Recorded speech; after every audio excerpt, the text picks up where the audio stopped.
যে বাহিরের ছেলেদেরকে সময় দেওয়ার কি দরকার? বাড়িতে তো আমারই একটা ছেলে আছে। ওকে সময় দিলেই তো পারো। তাহলে তো আর কেউ জানলো না আর কেউ আলোচনাও করলো না। তো পরে আমি বললাম যে, "মা এটা কি বলতেছো?" আমি আমার বন্ধু-বান্ধবের সাথে কলেজ থেকে আসার পথে একটু রাস্তা দিয়ে আসি, একটু হাঁইটা কথা-টথা বলি। আর বন্ধু-বান্ধব মানুষের থাকতে পারে, এ নিয়ে সমস্যার কি আছে? তো আমার শাশুড়ি তো আমাকে মানে সরাসরি কিছু বলতে পারে না। মানে ইঙ্গিত দিয়ে মানে একটু বুঝাইতেছে। তো বুঝেনি তো উনি তো আবার একটু মাইন্ডে নিয়ে গেছে এইভাবেই আমাকে বোঝাচ্ছে। তো আমি কথাটা এত করি নাই, এতভাবে বুঝতেও পারি নাই। তো আমি আমার মতো রুমে চলে গেলাম। চলে যাওয়ার পরে মনে করেন আবার কলেজে গেলাম। কলেজ থেকে আসলাম। আসার পরে আমার দেবরকে দেখি মানে ও কেমন মিষ্টি, মিষ্টি কথা বলে মানে কাছে ভিড়ার চেষ্টা করে এরকম আরকি। তো দেবরের সাথে তো মানুষে হাসি-খুশি ভাবে কথা বলে। দেবরের সাথে কি কেউ মন খারাপ করে কথা বলে? তো ওর সাথে হাসি-খুশি কথা বলতেছি। এবার মানে কথা বলতে, বলতে ওর সাথে ভালো একটা মানে সম্পর্ক হচ্ছে। আমি রুমা বলতেছি, তো আমার স্বামী আমাকে বিয়ে করার জন্য অনেক জোরাজুরি করে। আমি আগে অনেক, অনেক সুন্দর ছিলাম। এত পরিমাণ সুন্দর ছিলাম যে আমার স্বামী আমাকে এক নজর দেখে পাগলের মতো পাগল হয়ে গেছে। সে আমাকে বিয়ে করবে। তো আমার বাড়িতে বিয়ের জন্য লোক পাঠাইছে। তো আমার ফ্যামিলি থেকে বিয়ে দিবে না।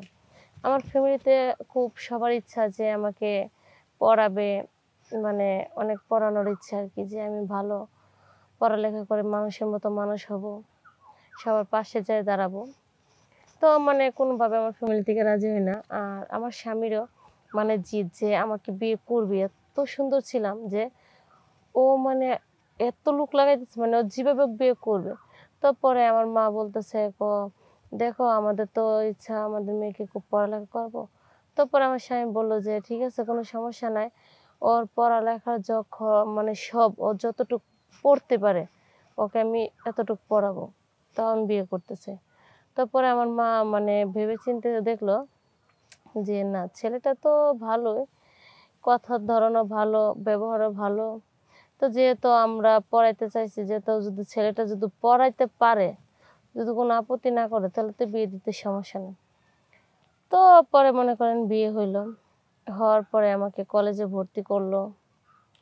আমি মনে করেন সংসারও করতেছি, কলেজে পড়ালেখা করতেছি। পরে আমার স্বামী মানে হঠাৎ করে বাহিরে চলে গেল। চলে যাওয়ার পরে তো আমি তো আমার মতো মনে করেন পড়ালেখা করতেছি, স্কুলে বন্ধু-বান্ধব সবার সাথে আড্ডা দিচ্ছি, ঘোরাফেরা করছি। তো বুঝেনি তো এলাকার লোকজন তো এগুলো অনেক কিছু খারাপ মাইন্ডে মনে করে অনেক ধরনের কথা বলে। তো একদিন আমার শাশুড়ির কানে একজনে কি যেন বলতেছে যে, "আপনি ছেলের বউকে দেখলাম যে ছেলেদেরকে নিয়ে রাস্তায় ঘোরাফেরা করে, আড্ডা মারে, সে করে। আপনি আপনার ছেলের বউকে কিছু বলেন না?" তো এটা আমার শাশুড়ি মানে মাইন্ডে নিয়ে গেছে, মানে খারাপ মাইন্ডে আরকি। তো নিয়ে যাওয়ার পরে আমি যখন আমার বন্ধু-বান্ধবের সাথে কলেজ থেকে আসার পথে আড্ডা দিয়ে বাসায় আসলাম। আসার পরে আমার শাশুড়ি আমাকে বলতেছে কি, "দেখো রুমা, তোমাকে আমি একটা কথা বলতে চাই।" পরে আমি বললাম, "হ্যাঁ মা, কি বলতেছো বলো।" পরে বলতেছে কি যে, "বাহিরের ছেলেদেরকে সময় দেওয়ার কি দরকার? বাড়িতে তো আমারই একটা ছেলে আছে। ওকে সময় দিলেই তো পারো। তাহলে তো আর কেউ জানলো না আর কেউ আলোচনাও করলো না।" তো পরে আমি বললাম যে, "মা এটা কি বলতেছো?" আমি আমার বন্ধু-বান্ধবের সাথে কলেজ থেকে আসার পথে একটু রাস্তা দিয়ে আসি, একটু হাঁইটা কথা-টথা বলি। আর বন্ধু-বান্ধব মানুষের থাকতে পারে, এ নিয়ে সমস্যার কি আছে? তো আমার শাশুড়ি তো আমাকে মানে সরাসরি কিছু বলতে পারে না। মানে ইঙ্গিত দিয়ে মানে একটু বুঝাইতেছে। তো বুঝেনি তো উনি তো আবার একটু মাইন্ডে নিয়ে গেছে এইভাবেই আমাকে বোঝাচ্ছে। তো আমি কথাটা এত করি নাই, এতভাবে বুঝতেও পারি নাই। তো আমি আমার মতো রুমে চলে গেলাম। চলে যাওয়ার পরে মনে করেন আবার কলেজে গেলাম।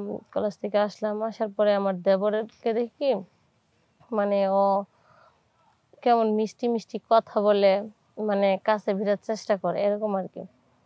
তো দেবরের সাথে তো মানুষে হাসি-খুশি ভাবে কথা বলে। দেবরের সাথে কি কেউ মন খারাপ করে কথা বলে? তো ওর সাথে হাসি-খুশি কথা বলতেছি। এবার মানে কথা বলতে, বলতে ওর সাথে ভালো একটা মানে সম্পর্ক হচ্ছে। তো এক পর্যায়ে দেখা যায় কি যে আমার আর কলেজে যাইতেও ভাল লাগে না, বন্ধু-বান্ধবদের সাথেও এত আড্ডা দিতে ভালো লাগে না। আমি আমার দেবরকে নিয়ে মনে করেন সারাক্ষণ গল্প করতেছি, হাসি-খুশি থাকতেছি। এরকম এরকম একটা পরিস্থিতি মানে সময় আসছে ওর সাথে, মানে আমার সবকিছু হয়ে গেল। মানে এরকম ভালোবাসা হয়ে গেছে সেটা আপনাদেরকে বলে বোঝানোর মতো না। তো এভাবে মনে করেন দিনকাল যাচ্ছে ভালোই হাসি খুশি। তো আমি একসময় দেখা গেল কি আমি কলেজই বাদ দিয়ে দিছি। তো মানে আমার শাশুড়িও খুব খুশি যে কলেজ বাদ দিয়ে দিছি। ওনার ছেলের সাথে খুব মানে আনন্দ ফুর্তিতে আছি। ওনার ছেলেও খুব খুশিতে আছে। তারপরে মানে আমার স্বামী বাহির থেকে আসলো। আসার পরে তো আমার স্বামী কিছু বুঝতে পারে নাই। যে দেবরের সাথে যে আমার এরকম একটা সম্পর্ক চলতেছে সেটা আমার স্বামী কোনোভাবেই বুঝে নাই। তো আমি আমার স্বামীর আসার পরে মনে করেন যে ভালো সুন্দর ব্যবহার করতেছি। মানে যেটা স্বামী স্ত্রীর মাঝে ভালোবাসা একটা থাকে সব দিক দিয়ে ঠিক আছে। তো আমার দেবর মানে আমার তো কাছে পাইতেছে না আমার স্বামী আসার পরে। দেবর তো মনে করেন এদিক দিয়ে পুরো মাথা গরম হয়ে গেছে যে কেন পাচ্ছি না, কথা বলতে পারতেছে না আমার সাথে এরকম ভাবে। তো আমার স্বামী যখন অনেক সময় বাজারে গেল, যাওয়ার পরে আমার দেবর আসলো, যা এসে বলতেছে কি যে ভাবি আমি কিন্তু তোমাকে ছাড়া বাঁচবো না, আমি তোমাকে চাই। মানে এরকম ভাবে পরে আমি ওরা বুঝাইলাম যে দেখো যেটাই হয়েছে না হয়েছে ভুলে যাও, তোমার ভাই আসছে, এখন তোমার বাইরে নিয়ে আমার সংসার করতে হবে। আর তোমার ভাই হচ্ছে আমার স্বামী, একটা জিনিস মনে রাখো। পরে মানে ওরে আমি কোনোভাবে বুঝাইতে পারতেছি না। ওরে আমি যত বুঝাই ও আমাকে উল্টা আরো 3 গুণ বুঝাইয়া দেয়। তারপরে ও আমাকে যখন জড়ায় ধরলো আমি তো আর ওকে মানে দূরে ধাক্কা মেরে ফেলে দিতে পারি নাই, কারণ একটু হলে তো ওরও আমি ভালোবাসছি।